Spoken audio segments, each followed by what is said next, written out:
বড় অভ্যুত্থান হইল এবং একটা স্বৈরাচারের পতন ঘটলো, এখন এই বাংলাদেশটাকে নতুন করে আমাদের গড়তে হবে।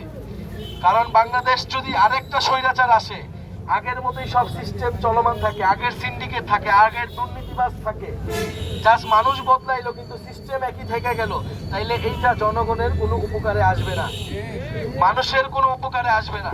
কিন্তু আমরা মনে করি আমাদের যে ভাইয়েরা শহীদ হয়েছিল, যে বোনেরা শহীদ হয়েছিল, আপনারা দেখছেন কত নির্মম ভাবে গুলি করে মারছে, লাশ আগুনে পুড়াই দিচ্ছে, এই এত এত মানুষ জীবন দিছিল, রাস্তায় নেমে আসছিল এই দেশটার উপকারের জন্য, এই দেশটার মঙ্গলের জন্য, মানুষের জীবনের যাতে পরিবর্তন হয় সেই পরিবর্তনের জন্য।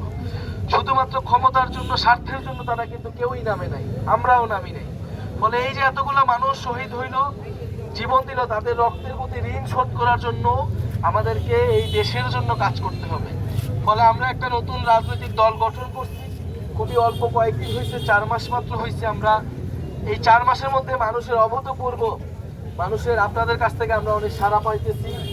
আমরা দেখতেছি যে মানুষ নতুন নেতৃত্ব চায়, মানুষ তার সমস্যার কথাগুলা বলতে চায় এবং এই সমস্যার সমাধান করবে এরকম একটা নেতৃত্ব চায়।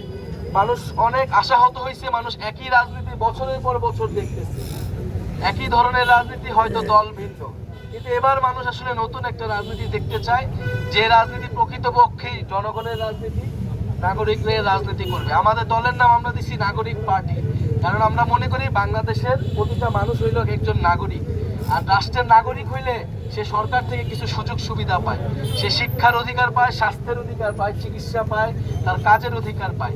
এই অধিকার যতদিন না পায় ততদিন সে নাগরিক থাকে না, সে গোলাম থাকে, সে প্রজা থাকে। আপনারা জানেন যে গত 16 বছর এই বাংলাদেশে কিন্তু এই ভারত, এই দিল্লি, এই শেখ হাসিনাকে বসায় বাংলাদেশের স্বার্থ বিরোধী সকল চুক্তিগুলো করছে। আমরা এতদিন দাসের জীবনযাপন করছি, এই গণঅভ্যুত্থানের পরে আমরা আর কোনো দাসের জীবনযাপন করতে চাই না, আমরা স্বাধীনভাবে জীবনযাপন করতে চাই। এবং এই গণঅভ্যুত্থানে আমরা আরেকটা কথা বলছিলাম যে বৈষম্য, আপনারা শুনছেন শব্দটা, যে বৈষম্য বিরোধী ছাত্র আন্দোলন, যেই আন্দোলন মানুষের যে বৈষম্য, সেই বৈষম্য দূর করবে। আমরা উত্তরবঙ্গের বৈষম্যের কথা জানি, পঞ্চগড়ের সাথে বৈষম্য হয় সেটা জানি। এই যে দেশে নানা ধরনের বৈষম্য আছে, অর্থনৈতিক বৈষম্য, আঞ্চলিক বৈষম্য, এই বৈষম্যগুলো দূর করতে হবে। সকল মানুষের মধ্যে একটা সমতা আনতে হবে, মানুষ যাতে তার অধিকারগুলো পায় এবং সবাই যাতে একটা মর্যাদা নিয়ে জীবনযাপন করতে হয় পারে, এবং বাংলাদেশকে বুকে ধারণ করে, এই দেশপ্রেমকে বুকে ধারণ করে, মানুষের প্রতি দরদ রেখে যে রাজনীতি, আমরা সেই রাজনীতিটা করতে চাই। ইনশাল্লাহ আপনারা আমাদের জন্য দোয়া করবেন। আমরা হয়তো বয়সে ছোট হইতে পারি, কিন্তু আপনাদের জন্য, দেশের মানুষের জন্য আমাদের আসলে বুক ভরা দরদ আছে, আমাদের সেই সাহস আছে, আমাদের সেই আপোষহীন, আমাদের সেই স্পিরিট আছে। আমরা গণ অভ্যুত্থানে সেটা প্রমাণ করছি, আমরা শেখ হাসিনার সাথে আপোষ করি নাই। আমরা আপোষ না করে এই গণ অভ্যুত্থান চালিয়ে গেছি যখন আমাদের ভাইদের উপরে হত্যা করা হয়েছিল, ভাইদের উপর গুলি চালানো হয়েছিল। আরেকটু যদি বলি, এখন দেশের রাজনীতি আপনারা জানেন, নির্বাচনের কথা বলা হইতেছে, আবার অন্যদিকে সংস্কারের কথা বলা হইতেছে, আবার আমরা বিচারের কথাও বলতেছি। কারণ আমরা মনে করি এই সব কিছুরই প্রয়োজন আছে, এমন না যে সংস্কার একটা হইলেই হবে বা শুধু নির্বাচন হইলেই হবে। কারণ এই যে এত বড় ঘটনা, 16 বছর একটা দল স্বৈরাচারী হয়ে উঠলো, যদি এর কোনো বিচার না হয় তাহলে এটার কোনো উদাহরণ তৈরি হবে না। আবার যে কেউ এসে আবার এই গুলি চালাবে, পুলিশ আবার গুলি চালাবে, পুলিশ আবার রাজনীতিকরণ হবে, দলের পক্ষে কাজ করবে।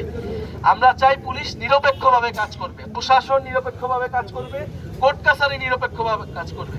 বলে এই সকল প্রতিষ্ঠানগুলো সংস্কার হইতে হবে।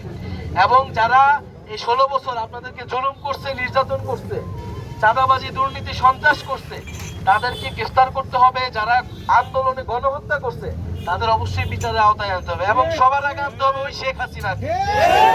ভারতে পালায় রয়েছে, এইখানে 1000 মানুষকে হত্যা করে সে ভারতে যা পালায় রয়েছে, এই ভারত তাকে এখনো আশ্রয় দিয়ে দেয়। ফলে আবার অবশ্যই ভারত সরকারকে চাপ দিয়ে শেখ হাসিনাকে ফেরত এনে কঠোরতম কঠোর শাস্তির আওতায় আনতে হবে। বিচার, সংস্কার, এবং আমরা আরেকটা কথা বলি, নতুন সংবিধান লাগবে। এই যে সংবিধান ছিল, একটা মুজিববাদী সংবিধান, এটা আওয়ামী লীগের সংবিধান ছিল, এটা বাংলাদেশের জনগণের সংবিধান না, এটা ভারতের চাপায় দেওয়া একটা সংবিধান। 72 সালে হয়েছে এবং যুগের পর যুগ এটা বাংলাদেশে রয়ে গেছে। ফলে আমাদের এই গণ অভ্যুত্থানের পরে একটা নতুন সংবিধান করতে হবে, সেই সংবিধানের জন্য আমাদের নির্বাচন দিতে হবে, ফলে বিচার, সংস্কার এবং সংবিধান এই 3 দাবিতে এবং এটা বৈষম্যহীন এবং গণতান্ত্রিক বাংলাদেশের জন্যই আমাদের এই দল এবং আমাদের এই পদযাত্রা 64 জেলায় চলমান থাকবে। আমরা 3রা আগস্ট এটা ঢাকায় শেষ করব শহীদ মিনারে। যেই শহীদ মিনার থেকে আমরা এক দফার ঘোষণা দিয়েছিলাম যে এই শেখ হাসিনা সরকারের পতন, এই সরকারকে আমরা মানি না, এই সরকারের যে সিস্টেম সেই সিস্টেমকে আমরা মানি না।